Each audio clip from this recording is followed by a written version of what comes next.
Olá pessoal, o meu nome é Reinaldo e eu serei o seu professor de física aqui nesse canal.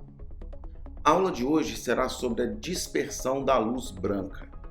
O que vem a ser a dispersão da luz? A dispersão da luz, pessoal, nada mais é que um fenômeno óptico em que a luz é separada em suas diferentes cores quando refratada através de algum meio transparente. Pode ser um prisma, pode ser gotículas d'água, que aí se dá a explicação da formação do arco-íris, ou através de uma lente fotográfica. A dispersão ela ocorre quando a velocidade da propagação da luz no interior de algum meio depende da frequência da onda eletromagnética. Newton foi o primeiro físico que estudou as teorias sobre o mecanismo da dispersão da luz. Apesar da sua interpretação corpuscular da luz, ele foi capaz de explicar que a luz branca era, na verdade, uma composição de várias cores, de várias frequências diferentes. Estão prontos para entender esse fenômeno sensacional que Newton estudou? Então vamos lá!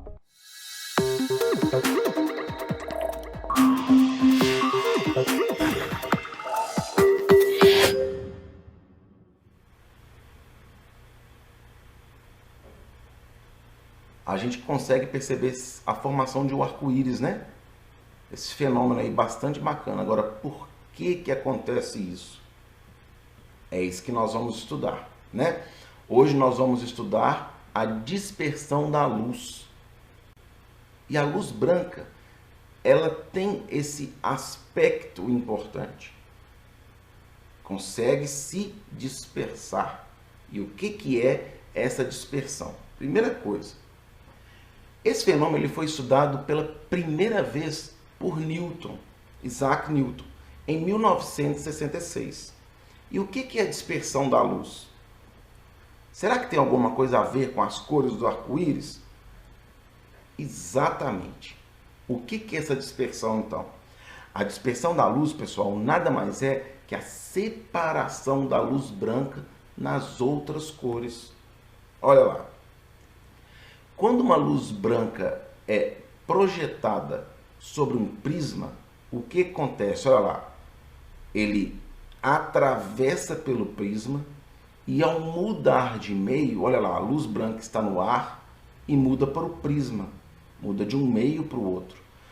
Quando a luz branca começa a atravessar o prisma, ela sofre essa dispersão, ou seja, essa separação, né? Que muitas das vezes a gente fala na separação das 7 cores, mas que nada mais é um espectro de frequência, né?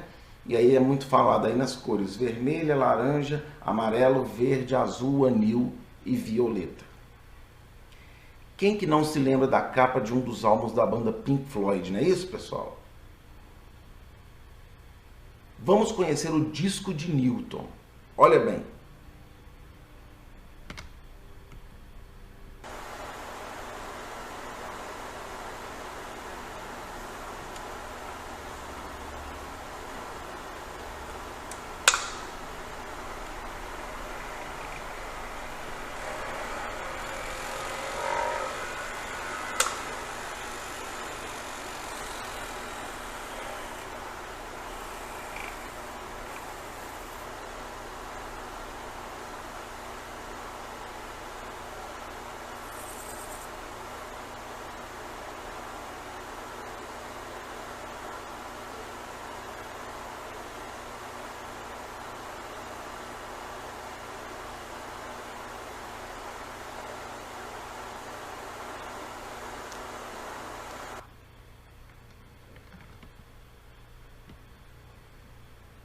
Olha lá, o Newton ele criou esse disco aí exatamente para tentar provar que a luz branca ela era o conjunto de todas as outras frequências de cores. Ele fez esse experimento e fez o experimento do prisma, né? Quando a luz branca atravessando o prisma, ela se dispersa, né? Ela se separa em todas essas cores aí. E aí ele criou esse disco, que levou o seu nome, né? Claro, o disco de Newton. Agora nós vamos entender como que ocorre a dispersão da luz, tudo bem? Olha lá. Então eu tenho o prisma, lanço uma luz branca sobre o prisma reta normal, essa é uma reta imaginária. Vamos relembrar aí da aula passada, né, dos PETs passados. A reta normal ela é sempre perpendicular ao ponto de apoio, né? No caso aí o ponto de apoio é esse lado, essa lateral aí do nosso triângulo, né, que está representando o nosso prisma. Então ela faz um ângulo de 90 graus com esse lado do triângulo, né? Então ela é perpendicular. E aí olha lá o que vai acontecer. A luz branca ela se dispersa, né? E atravessa o prisma, né? Formando todo esse espectro de frequência, né? Das cores, que a gente fala muito nas cores do arco-íris. Olha lá, nós temos um meio 1 e um meio 2.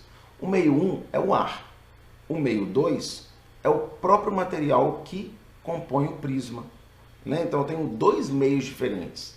Lanço a luz branca e a luz branca vai entrar no meio 2, olha lá, e sofreu a dispersão da luz.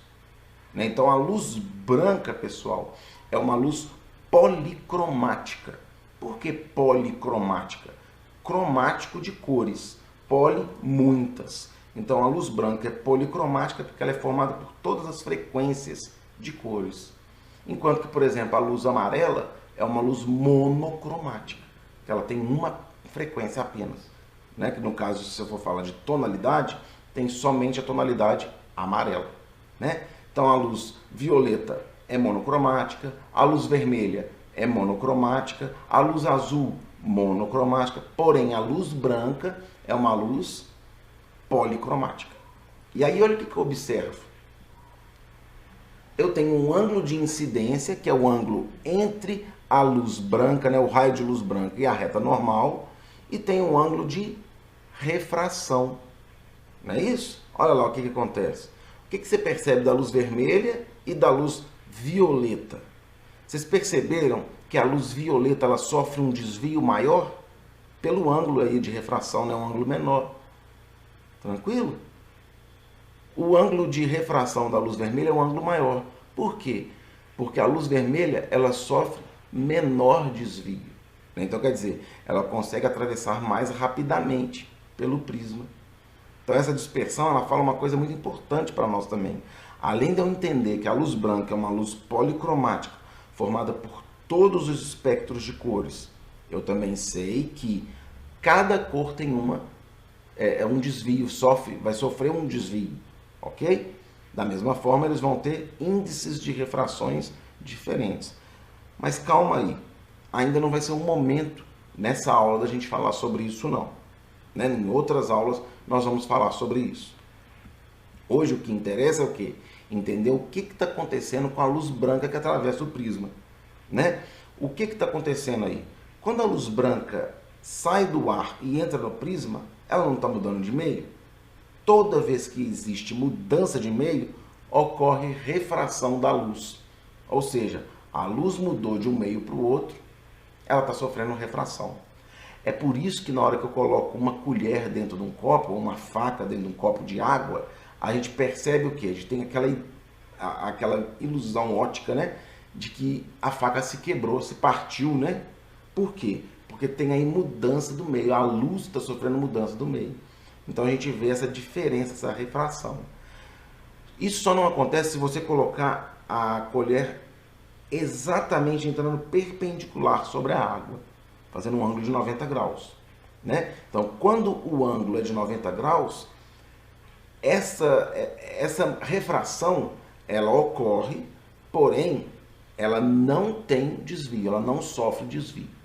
Ok? A luz não vai sofrer desvio se o ângulo for de 90 graus, ou seja, se a luz coincidir com a reta normal. Agora, se tiver uma abertura dessa luz com a reta normal, a luz vai sofrer desvio.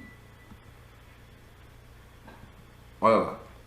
A cor vermelha, ela sofre um desvio menor que a luz violeta, que é o que nós falamos, né? Olha lá.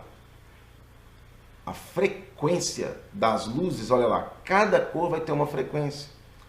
A cor vermelha vai ter uma frequência, a cor laranja vai ter outra frequência, ok? E cada um vai ter o quê? Uma velocidade. O que a gente pode falar sobre a velocidade da vermelha e da violeta? A velocidade da cor violeta, ela vai ser o quê?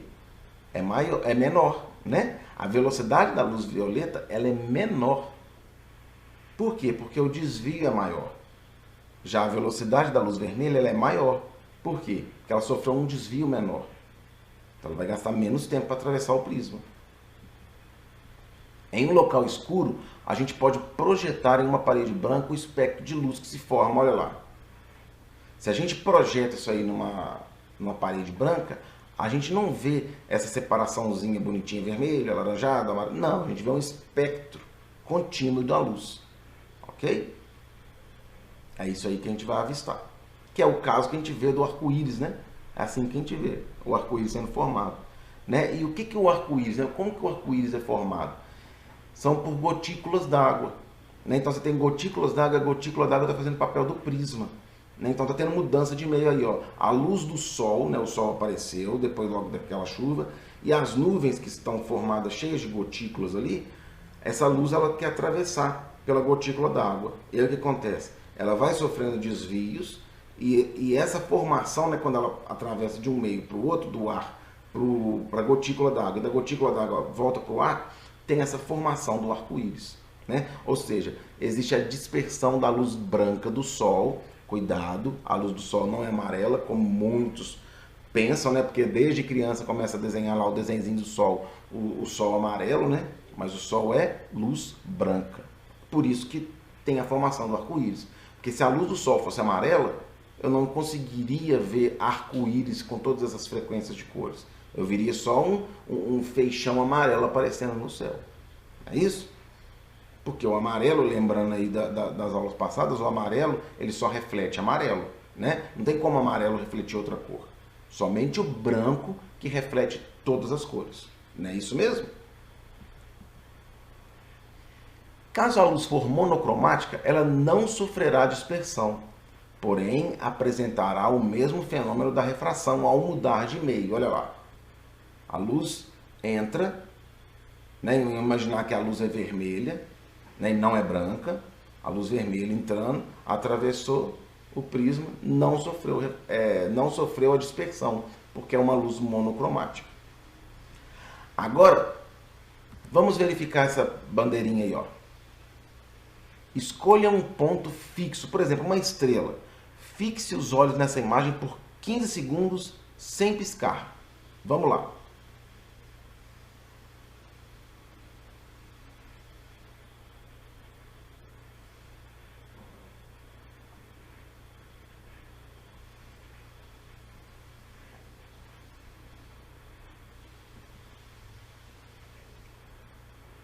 Dá uma piscadinha para você ver o que está acontecendo. Perceberam? Antes da gente recordar como que a gente enxerga as cores dos objetos, vamos comentar um pouquinho sobre esse fenômeno que você acabou de ver aí. O que você observou? Aquela bandeira ali com as cores invertidas, quando você ficou fixo naquelas cores, né? Cor rosa, cor azul, cor preta, quando você ficou fixo naquelas cores, o que aconteceu? As células sensíveis que estão lá no fundo dos seus olhos, elas se cansam de enxergar essa mesma imagem em muito tempo. E aí, a ideia é o quê? O cérebro inverter as cores. Eles pegam exatamente cores opostas. Qual que é a cor oposta ao preto? É o branco.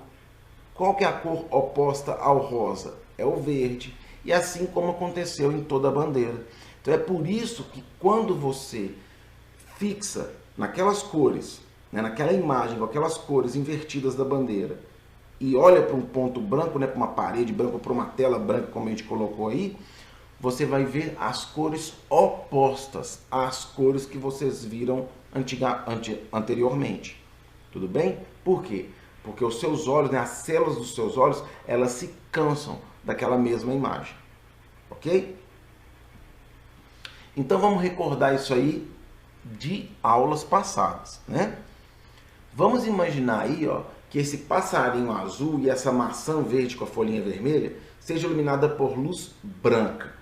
A gente sabe que a luz branca ela é capaz de refletir todas as cores, não é isso? Então, se eu jogo luz branca ali na maçã, ela reflete o vermelho, eu enxergo o vermelho. Joga na folhinha verde, reflete o verde. Joga no passarinho azul, reflete o azul. Agora, olha lá, se eu ilumino com luz rosa, o verde vai refletir rosa? Não vai. O vermelho vai refletir o rosa? Não. Mas é o caso do cor primária. Vermelho, né, a composição do rosa, então eu consigo enxergar o vermelho. E o passarinho que é azul, eu vou enxergar preto. A cor verde, olha lá, lanço luz verde na maçã e no passarinho. Só vai refletir a cor da folha, que é verde. A maçã e o passarinho não reflete nada, né? Por isso que eu enxergo preto. Quando eu ilumino com luz azul, olha lá, o passarinho, ele consegue refletir a luz azul porque ele é azul. Mas a maçã que é vermelha e a folhinha que é verde, não reflete nada. Por isso que eu enxergo preto. É isso? Então isso aí é uma recordação que o PET volume 3 trouxe, mas que a gente já tinha falado em aulas passadas, né? No PET do volume 2, se eu não me engano.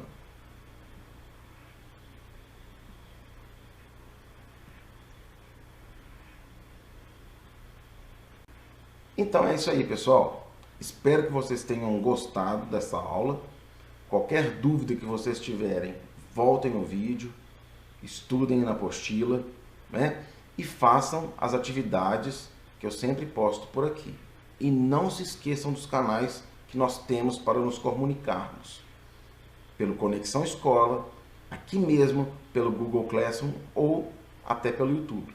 Qualquer dúvida que vocês tiverem, pode enviar os seus questionamentos. Tudo bem? Um grande abraço para vocês, bons estudos, fiquem bem e até a próxima aula.